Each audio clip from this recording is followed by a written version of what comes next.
गुरुर्ब्रह्मा गुरुर्विष्णु गुरुर्देव महेश्वरा गुरु साक्षात् परब्रह्म तस्मै श्री गुरुवे नमः। त्वमेव माता च पिता त्वमेव त्वमेव बन्धु च सखा त्वमेव त्वमेव विद्याधरं त्वमेव त्वमेव सर्वं मम देव देवा। या कुन्देन तुषारहार धवला या स्फुरवस्ता विदा या वीणावर्धन मंडितकरा या श्वेत पद्मासना या ब्रह्माचि शंकराभूति देवे सदा वंदिता श्यामां सरस्वती भगवती निशेष जाड्यापहां शुक्लां ब्रह्म विचार सार परमाद्यम जगद्व्यापिनी वीणा पुस्तक धारिणी माध्यम जड्डंतकारं पहम हस्ते स्फुटी मालिकां विद्यन्ति पद्मासने संस्थां वन्दितां परमेश्वरी भगवतीं बुद्धिप्रदां शारदां सरस्वती नमस्तुभ्यं वरदे कामरूपिणीं विश्वरूपे विशालाक्ष विद्यादयी सरस्वती करेण वीणा प्रवादयन्ति राजवन्तीं परेण मलं भ्रालपिष्टा संसन्विष्टा सरस्वतीतां शिरसा नमामि। गजाननं मूर्तिगणाधिसेवितं कपिजम्बूफलचारुभक्षणं उमासुतं शोकविनाशकारकं नमामि विघ्नेश्वरपादपङ्कजं लीलाम्बुश्यामलकोपलाङ्गं सीतासमरोपितवामभागं पाणौ महासायकचर्चापो नमामि रामं रघुवंशनाथं कर्पूरगौरं करुणावतारं संसारसारं भजनरहरं सदा वसन्तं हृदयारविन्दे भवं भवानी शैतं नमामि। मूकं करोति वाचालं पङ्गुलं लङ्घिते गिरिं यत्कृपातमहं वन्दे परमानन्दमाधवं त्वमादिदेवा पुरुषा पुराणात् विश्वस्वरं ज्ञानं एतास्वेदं च परञ्च तत्मिश्रन्तु रूपम् आतुलितबलधामं हिंशैलाभिदेहं तनुजुन् किसानं ज्ञानं ग्रगण्यं सकलगुणविज्ञानं बाणनारां धीसरक्तुरक्तमाजातो नमामि। अतुलितबलधामं हिंशैलाभिदेहं तनुजुन् किसानं ज्ञानं ग्रगण्यं सकलगुणनिधानं बाणनारां धीसरक्तुरक्तमाजातं नमामि। ओम शम शनिश्चरायन्मा नीलांजनं समाभासं रविपुत्रं विवागजं छायामातनं सम्बुधं तं नमामि शनैश्वरम्। ओम शम शनिश्चरायन्मा नीलांजनं समाभासं रविपुत्रं विवागजं छायामातनं सम्बुधं तं नमामि शनैश्वरम्।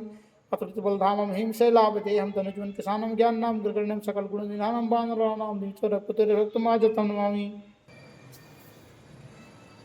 नमामि शमीशान निर्माण रूपम व्यापकं ब्रह्म वेद स्वरूपम निजं निर्गुणं निर्विकल्पं निरीहं चिदाकाशमाकाशवासं भजेऽहं निरंकारं ओंकारं मूलं तुरीहं गिराज्ञान गोतीतमीशं गिरीशं करालं महाकाल कालं कृपालं गुणागारे संसारे पारं नतोऽहं तुषारादिशंकाशि गौरं गंभीरं अनुभूति कोटि प्रभासे शरीरं स्फुरमालो निकालो निचारो गंगाल सद्गाले निकंठे भुजंगा चलत कुंडलं सुबोधं विशालं प्रसन्नाननं नीलकंठं दयालं मृगाधीश चर्मांबरं मुंडमालं प्रियं शंकरं सर्वनाथं भजामि प्रचंडं प्रकष्टं प्रगल्भं परेशमखंडं वजंगानि कोटिप्रकाशं निहत्रियासुलनिर्मूलशूलपाणिं भजेऽहं भवानीपति भावगमं कलातीत कल्याण कल्पान्तिकारी सदा सदनानंदिदाता पुरारी चिदानंद संदो महापारी प्रसीद प्रसीद प्रभोमनतारे नायावद मानस बाधार बिंदम भजं प्रिय लोके परे वनरं नतावत सुखं संतापनासं प्रसीद प्रभो सर्वभूतादिवासं न जानम योगम जपम न पूजम न तो हम सदा सर्वदासम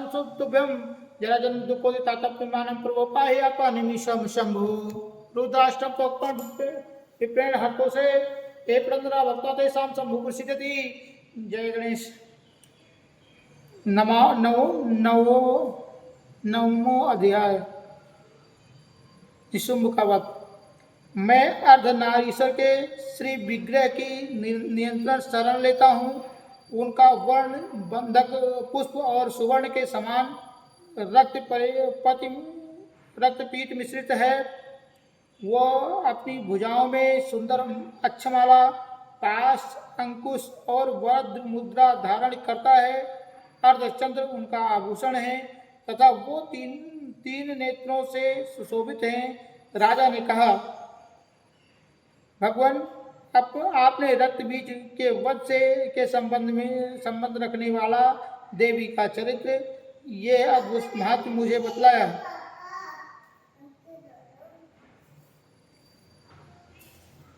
राजा ने कहा, भगवान आपने रक्त बीज के वध के संबंध में रखने वाले वध से संबंध रखने वाला देवी का चरित्र यह अद्भुत महत्व मुझे बतलाया। अब रक्त बीज के मारे जाने पर अत्यंत क्रोध में भरे हुए शुंभ और निशुंभ ने जो कर्म किया उसे भी मैं सुनना चाहता हूँ। ऋषि कहते हैं, राजन, युद्ध में रक्तबीज और तथा अन्य दैत्यों के मारे जाने पर शुंभ निशुंभ को क्रोध की सीमा न रही। अपनी विशाल सेनाएं इस प्रकार मारे जाती देख निशुंभ आमर्ष में भरकर देवी की ओर दौड़ा। उसके साथ असुरों की प्रधान सेना थी। उसके आगे पीछे तथा पार्श्व भाग में बड़े बड़े असुर थे जो क्रोध से ओठ चबाते हुए ओठ चबाते हुए देवी को मार डालने के लिए आए। महापराक्रमी शुंभ भी महापराक्रमी शुंभ भी अपनी सेना के साथ मात गणों से युद्ध करके क्रोधवश चंडिका को मारने के लिए आ पहुंचा। तब देवी ने शुंभ और निशुंभ में घोर संग्राम छिड़ गया। वह दोनों दैत्य मेघों की भांत बाणों की भयंकर वृष्टि कर रहे थे। उन दोनों के चलाए हुए बाणों को चंद्रिका ने तथा अपने बाणों के समूह से तुरंत काट डाला और शस्त्र समूहों की वर्षा करके उन दैत्यपतियों की अंगों को भी चोट पहुंचाई। निशुंभ तीखी तलवार और चमकती हुई ढाल लेकर देवी के श्रेष्ठ वाहन के सिंह के मस्तक पर प्रहार किया। अपने वाहन को चोट पहुंचने पर देवी ने छुरभ नामक बाण से निशुंभ की श्रेष्ठ तलवार तुरंत ही काट डाली और उसकी ढाल को भी, जिसमें 8 चांद जड़े थे, खंड खंड कर दिया। ढाल और तलवार कट जाने पर उस असुर ने शक्ति चलाई, किंतु सामने आने पर देवी ने चक्र से उसके 2 टुकड़े कर दिए। अब तो निशुंभ को क्रोध से जल उठा और उस दानव ने देवी को मारने के लिए शूल उठाया, किंतु देवी के समीप आने पर उसे मुक्के की मार से मारकर चूर कर दिया।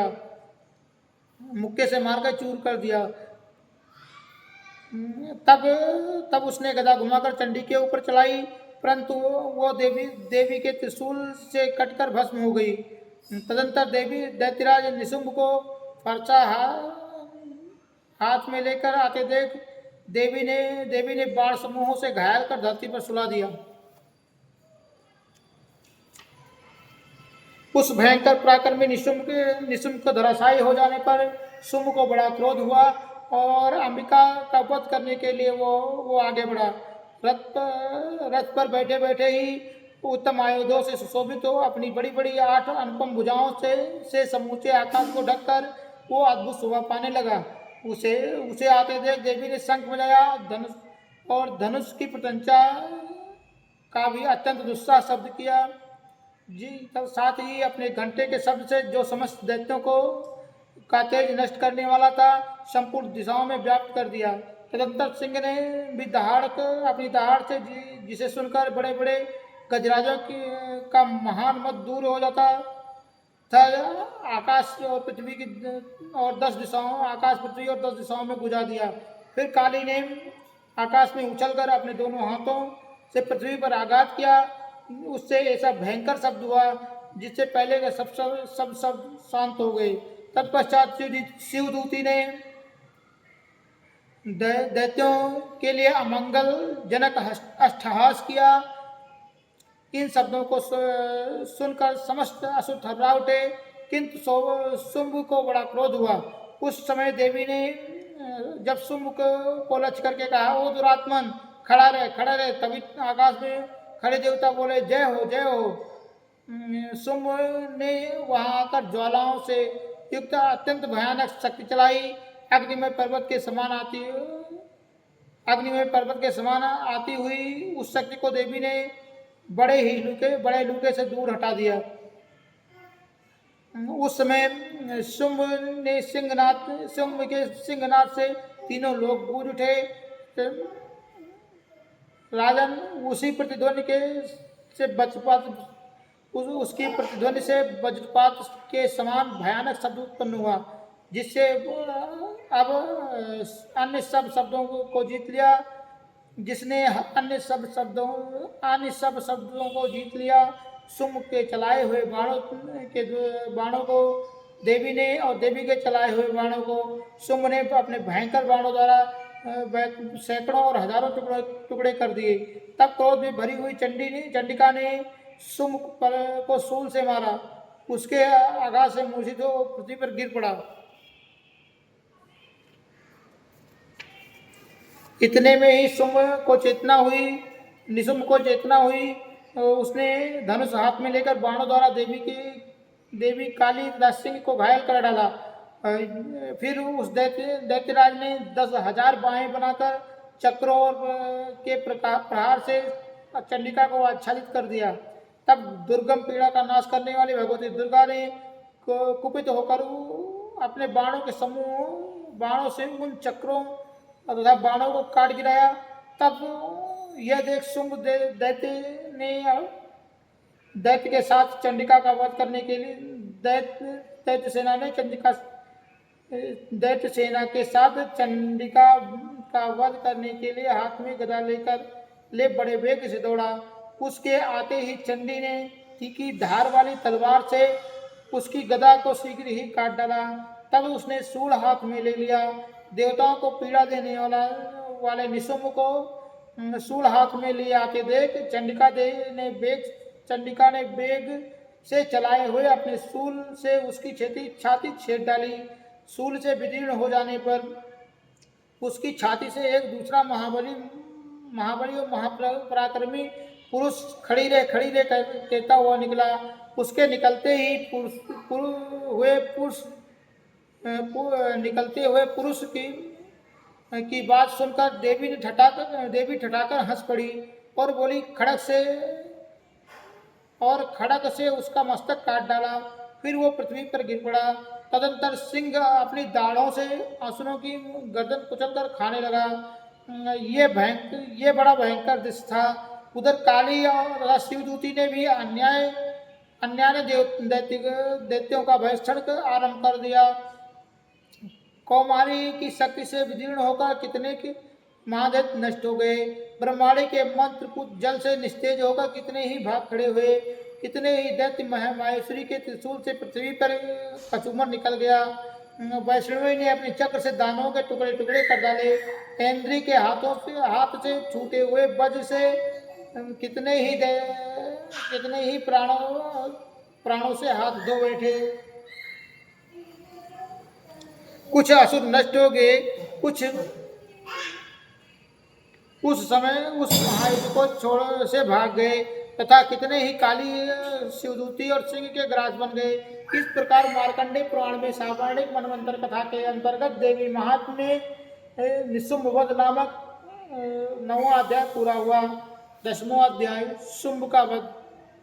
मैं मस्तक पर अर्धचंद्र धारण करने वाली शिव शक्ति स्वरूपा भगवती कामेश्वरी का हृदय में चिंतन करता हूँ। वो तपाए हुए सुवर्ण के समान सुंदर हैं। सूर्य, चंद्रमा और अग्नि ये ही उनके तीन नेत्र हैं तथा वे अपने मनोहर हाथों में धनुष, बाण, अंकुश, पाश और शूल धारण किए हुए हैं।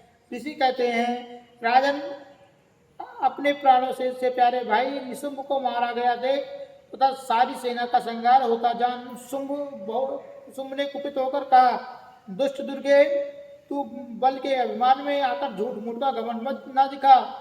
तू बड़ी माननी बनी हुई है किंतु दूसरी स्त्रियों के बल का सहारा लेकर लड़ती है।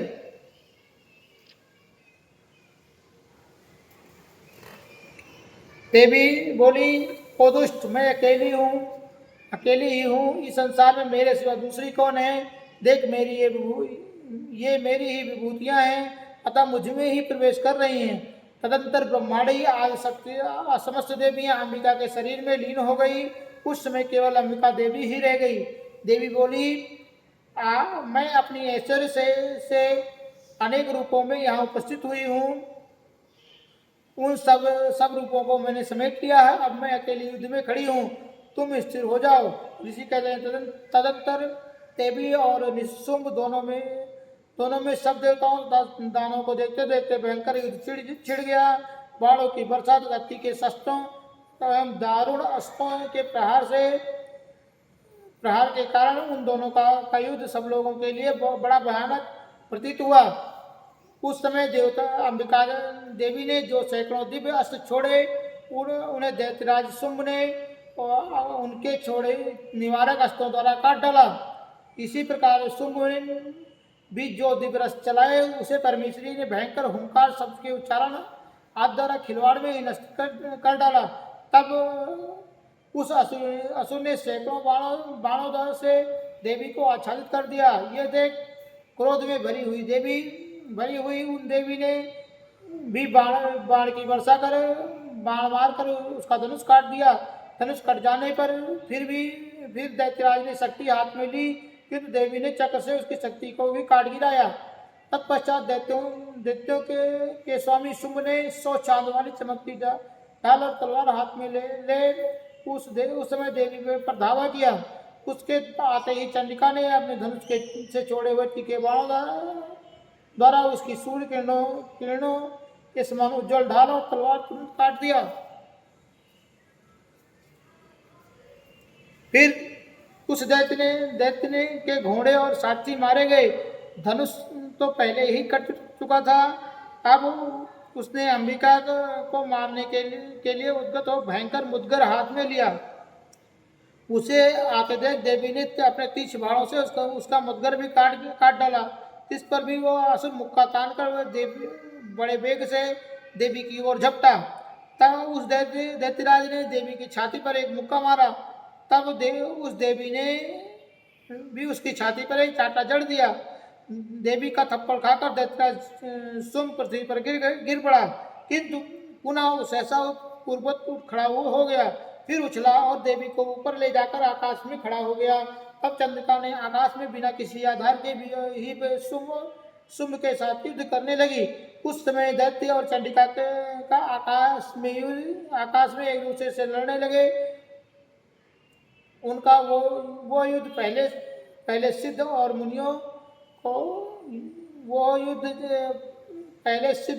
मुनियों को विस्मय में डालने वाला हुआ। फिर अंबिका ने शुंभ के साथ बहुत देर तक युद्ध करने के पश्चात उसे उठाकर घुमाया और पृथ्वी पर पटक दिया। पटके जाने पर पृथ्वी पर आने के बाद वो दुरात्मा पुनः चंडिका का वध करने के लिए बड़े वेग से दौड़ा। तब समस्त दैत्यों के राजा शुंभ को अपनी ओर आते देख देवी ने त्रिशूल से उसकी छाती छेद डाली, उसे पृथ्वी पर गिरा दिया।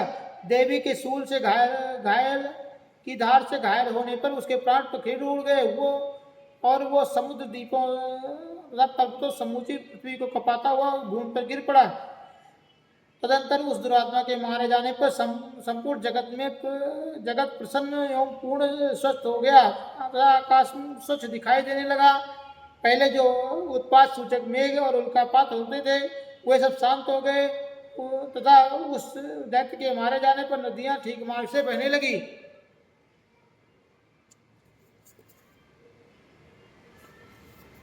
उस समय शुंभ की मृत्यु के बाद संपूर्ण देवताओं का हृदय हर्ष से भर गया और गंधर्व मधुर गीत गाने लगे, दूसरे गंधर्व बाजे बजाने लगे और अप्सराएं नाचने लगी, पवित्र वायु बहने लगी, सूर्य की प्रभा उत्तम हो गई, अग्निशाला की बुझी हुई आग अपने आप प्रज्वलित हो उठी तथा संपूर्ण दिशाओं में जो भयंकर शब्द थे शांत हो गए।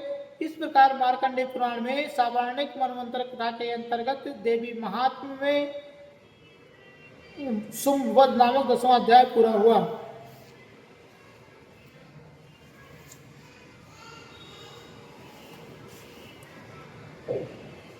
ओम जय अम्बे गौरी मैया जय श्यामा गौरी, तुमको निस दिन ध्यावत मैया जी को निस दिन ध्यावत हरि ब्रह्मा शिवरी। ओम जय अम्बे गौरी मांग सिंदूर विराजत टीको मृद मद को मैया टीको मृद मद को, उज्ज्वल से दो नैना निर्मल से दो नैना चंद्र बदननी को। ओम जय अम्बे गौरी कनक समान कलेवर रक्तांबर राजे मैया रक्तांबर राजे, रक्त पुष्प गले माला कंठन पर साजे। ओम जय अम्बे गौरी के हरिवाहन राजत खड़ग कपरदारी मैया खड़ग कपरदारी, सुर नर मुनि जन सेवत तिनके दुख हारी। ओम जय अम्बे गौरी। कानंडल शोभित नासाग्रे मोती, मैया नासाग्रे मोती। कोटिक चंद दिवाकर राजत समज्योति। ओम जय अम्बे गौरी। शुंभ निशुंभ विदारे महिषासुर गाती, मैया महिषासुर गाती। धूम्र विलोचन नयना दिस दिन मदमाती।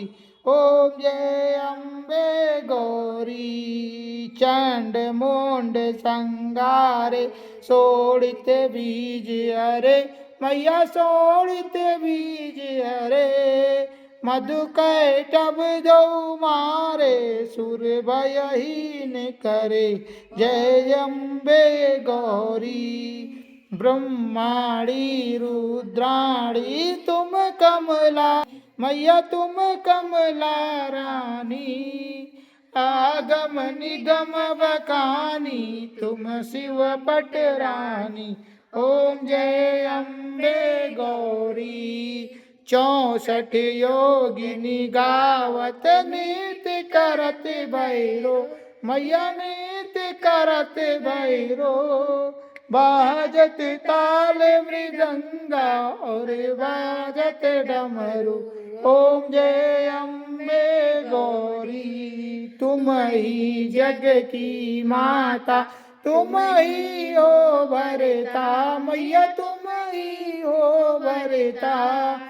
भक्तन की दुख हरता, सुख संपत्ति करता। ओम जय अम्बे गौरी। भुजाचार्य अति शोभित वर मुद्राधारी, मैया वर मुद्राधारी। मन वांछित फल पावत सेवत नर नारी। ओम जय अम्बे गौरी। कंचन थाल विराजत अगर कपूर बाती, मैया अगर कपूर बाती। श्रीमाल के तुम्हें राजत कोटि रतन ज्योति। ओम जय अम्बे गौरी। श्री अम्बे जी की आरती जो कोई नर गावे, मैया प्रेम सहित गावे। कहत शिवानंद स्वामी मन वांछित फल पावे। ओम जय अम्बे गौरी। कर्पूर गौरम करुणावतारम संसार सारम भुजगेन्द्रहारम सदा वसंतम हृदयारविंदे भवम भवानी सहितं नमामि।